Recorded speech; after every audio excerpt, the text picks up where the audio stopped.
আজ 22শে ফেব্রুয়ারি 2026। আজকের দিনে ভারতের প্রথম শিক্ষামন্ত্রী, বিশিষ্ট স্বাধীনতা সংগ্রামী এবং ভারত রত্ন মৌলানা আবুল কালাম আজাদ 1958 সালে এই দিনে দিল্লিতে মৃত্যুবরণ করে। তিনি হিন্দু মুসলিম ঐক্যের অন্যতম প্রধান প্রবক্তা ছিলেন। দ্বিতীয় ঘটনাটি হল মহাত্মা গান্ধীর সহধর্মিণী এবং নির্ভীক স্বাধীনতা সংগ্রামী কস্তুরবা গান্ধী 1944 সালে 22শে ফেব্রুয়ারি পুনের আগা খা প্রাসাদে বন্দি অবস্থায় মৃত্যুবরণ করে।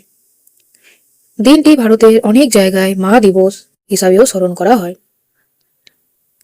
এছাড়া অন্য ঘটনা হল বিশিষ্ট ব্যারিস্টার এবং ভারতের স্বাধীনতা আন্দোলনের অন্যতম নেতা যতীন্দ্র মোহন সেনগুপ্ত এই দিনে বর্তমান চট্টগ্রামে জন্মগ্রহণ করে। তিনি কলকাতা মিউনিসিপ্যালিটি কর্পোরেশনের মেয়র হিসাবেও দায়িত্ব পালন করেছিলেন।